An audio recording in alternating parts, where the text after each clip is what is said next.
Hello friends, welcome back to hello commerce. This is Shilpa और आज करने जा रहे हैं पर issue of shares for consideration other than cash के कुछ अनसॉल्व्ड क्वेश्चंस। तो फर्स्ट क्वेश्चन क्या कहता है? S limited purchased a machine for 17 lakh from M limited and paid the amount 20% by check and balance with equity shares of rupees 100 each issued at 25% premium। तो जब हम कोई asset खरीदते हैं तो सबसे पहले अपनी बुक्स में एसेट को डेबिट करते हैं। तो यहां पे डेबिट करेंगे मशीन को, मशीनरी अकाउंट डेबिट। क्रेडिटर बनाएंगे किसे? जिससे मशीन खरीदी है, तो 2M लिमिटेड। ये एंट्रीज हम कर रहे हैं एस लिमिटेड की बुक्स में, राइट। तो एम लिमिटेड को क्रेडिटर बनाया हमने कितने से? 17 लाख से। ओके, अब क्वेश्चन कहता है कि इसको पेमेंट कर दो 20% बाय चेक। तो रूल कहता है डेबिट द रिसीवर।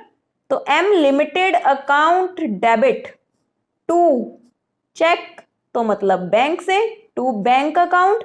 अमाउंट क्या होगी? 17 लाख। तो इसको प्रॉपर पूरे के पूरे हमें देने, ठीक है। बैंक में से चेक से, यानी कि बैंक में से चेक के थ्रू हमने देना है 17 लाख का 20%। तो 20% 17 लाख का कितना होगा? 17 2s is 34, ठीक है। तो यहां पे हमने क्या किया? 34 यानी कि 3,40,000 3,40,000 की अमाउंट हमने दे दी चेक से, यानी कि हमारे बैंक से। अब रिमेनिंग अमाउंट के लिए हमने इशू करने हैं शेयर्स। अब क्वेश्चन ने कहा है कि वर्किंग नोट क्लियरली शो करना है, तो हम वर्किंग नोट बना लेते हैं। पहले पेमेंट बाय बैंक लिखेंगे, यानी कि पेमेंट बाय चेक। 17 लाख का 20%,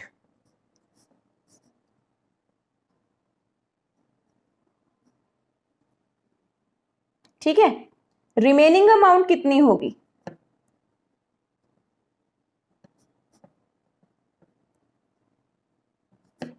ये आ जाएगा आपका 13,60,000, ठीक है। अब क्वेश्चन कहता है कि रिमेनिंग अमाउंट पे करनी है शेयर्स इशू करके, जो कि है 100 का एक प्लस 25% प्रीमियम। तो 100 का 25% 25 हो गया, टोटल 125 का एक शेयर हो गया। तो नंबर ऑफ शेयर्स कितने इशू करोगे आप? 13,60,000 डिवाइडेड बाय 125। 125 से डिवाइड करने के बाद आपका आ जाएगा 10,880 शेयर्स, 10,880 शेयर्स। तो अब एंट्री करें इसकी। यहां पे करेंगे 2 इक्विटी शेयर कैपिटल अकाउंट। वो आ जाएगा 10880 मल्टीप्लाई बाय 100, ठीक है। और 2 securities premium reserve account 10880 multiply by 25। आप कैलकुलेट करके देखो, ये सारी अमाउंट टोटल करके आ जाएगी 17 लाख के इक्वल। अब ये अमाउंट अलग अलग क्यों शो की है? क्योंकि शेयर्स प्रीमियम पे इशूड थे, तो प्रीमियम की अमाउंट कैपिटल में ट्रांसफर नहीं कर सकते। प्रीमियम की अमाउंट सिक्योरिटी प्रीमियम रिजर्व में जाएगी, ठीक है। तो अब स्टार्ट करते हैं हमारा नेक्स्ट क्वेश्चन। हमारा नेक्स्ट क्वेश्चन क्या है? संदेश limited took assets of 7 lakh and liabilities of 2 lakh from संचार limited for a purchase consideration of rupees 4,59,500। पहले हम एक एंट्री कर लें, फिर क्वेश्चन में आगे बढ़ेंगे। तो एसेट्स ली है संदेश लिमिटेड ने, हमने एंट्रीज करनी है संदेश लिमिटेड की बुक्स में। तो संदेश लिमिटेड की बुक्स में आप एंट्री करोगे assets account debit to liabilities account. कितने की एसेट्स थी? 7 लाख की, और 2 लाख की थी लायबिलिटीज। परचेज कंसिडरेशन पे करनी है किसको? संचार लिमिटेड को। तो यहां पे हम क्रेडिट करेंगे हमारे वेंडर को टू संचार लिमिटेड अकाउंट। कितने का? 459500। ठीक है, अब 459500 की परचेज कंसिडरेशन है, 2 लाख की लायबिलिटीज हैं, 7 लाख की एसेट्स हैं, तो यहाँ पे बैलेंस ही टैली नहीं कर रहा। डेबिट साइड बड़ी है और क्रेडिट साइड छोटी है। 7 लाख में से ये दोनों अमाउंट्स आप माइनस करोगे तो यहाँ पे बैलेंस आएगा टू कैपिटल रिजर्व का।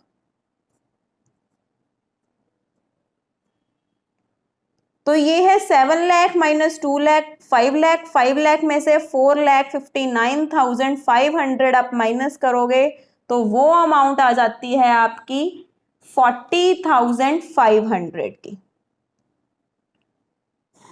राइट, अब चलते हैं क्वेश्चन में आगे। हमने पे किया 8500 का ड्राफ्ट और बैलेंस के लिए हमने इशू किए शेयर्स 10 रुपीज का एक और 10% प्रीमियम पे। ठीक है, तो अब यहां पे हम करेंगे Sanchar limited account debit to bank account 8500। Total हमने अमाउंट इसको कितनी देनी थी? 459500। ठीक है, 8500 हमने दे दिए। रिमेनिंग के लिए हमने क्या करना है? इशू करने हैं शेयर्स।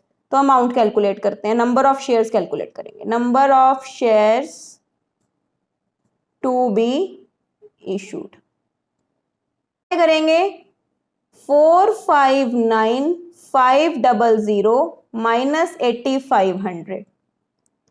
ये कितना आ जाएगा? 451000। ठीक है, शेयर था 10 रुपीज का एक प्लस 10% प्रीमियम। 10% 10 रुपीज का कितना हुआ? 1 रुपी। तो शेयर कितने का हो गया? 11 रुपीज का। ठीक है, तो नंबर ऑफ शेयर्स कितने आ जाएंगे? 451000। ये रिमेनिंग अमाउंट जो हमने देनी है उसके लिए हमने 11 रुपी का एक शेयर इशू कर दिया, डिवाइड बाय 11। ये आ जाएगा आपका 41,000 शेयर्स। ठीक है, तो अब ये यहां पे एंट्री क्या होगी? To equity share capital account 41,000 into 10 to securities premium reserve account 41,000 into 1। Is it clear? अब भी आप टोटल करोगे इसको तो ये सारी अमाउंट 459500 के इक्वल आ जाएगी। ओके, करते हैं एक और question. Alankrit limited purchased machine of ₹10 lakh from grand iron works limited and paid as follows. issued 50,000 equity shares of ₹10 each at ₹2 premium. यहाँ पे नंबर ऑफ शेयर्स गिवन है तो हमें कैलकुलेट करने की जरूरत नहीं पड़ेगी। An acceptance of 3 lakh payable after 3 months and post dated check of ₹1 lakh। तो सबसे पहले हम मशीन परचेज कर लें। यहाँ पे हमें दोनों की बुक्स बनानी है, परचेजर की भी और वेंडर की भी। तो पहले हम परचेजर की बुक्स बनाते हैं। मशीन खरीदी उसने, तो हमने किया machine account debit to grand iron works limited account.